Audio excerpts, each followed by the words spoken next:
Okay guys, tumatig na yung Wirex card natin from Singapore. Mas mabilis siya sa ina-expect ko. Akala ko kasi 1 week siya bago dumating, pero hindi. After nila ma-ship na after 2 days, ayan o, January 7 na-ship na nila. Tapos ngayon January 9 na-receive ko na siya. So that's it. Open na natin siya.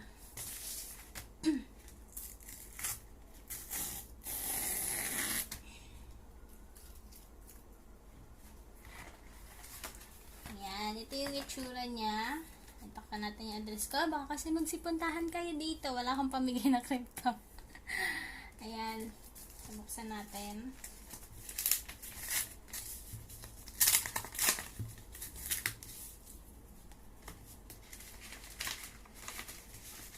Ayan. Sa loob pa nitong envelope.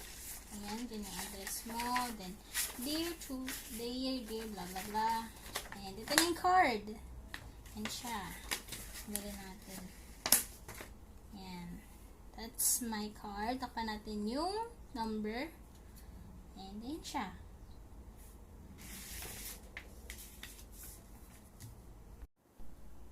Sa mga nagtatanong kung paano nyo matrack yung delivery ng Wirex card nyo, punta lang kayo sa app. Tapos pilitin nyo yung cards. Tapos, kapag kami nakita kayong tracking number dyan, pindutin nyo yun.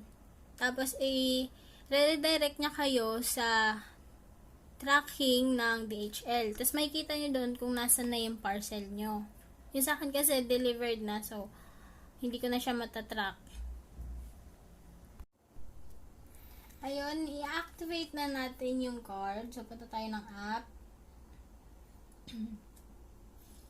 Pindutin natin yung cards, tapos activate. So, ayan, ilalagay natin dito yung details ng card, or yung sa iba, pwede ninyong i-tap na lang kung may NFC kayo, pero yung sa akin kasi wala, so ilalagay natin siya manually. So, ayun guys, na-activate ko na yung card.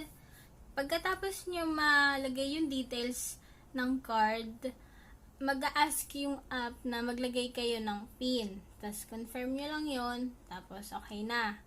Pagkatapos, ayan na, ganyan, pupunta siya dyan. Tapos, as you can see, na-receive ko na yung 20 nano ko.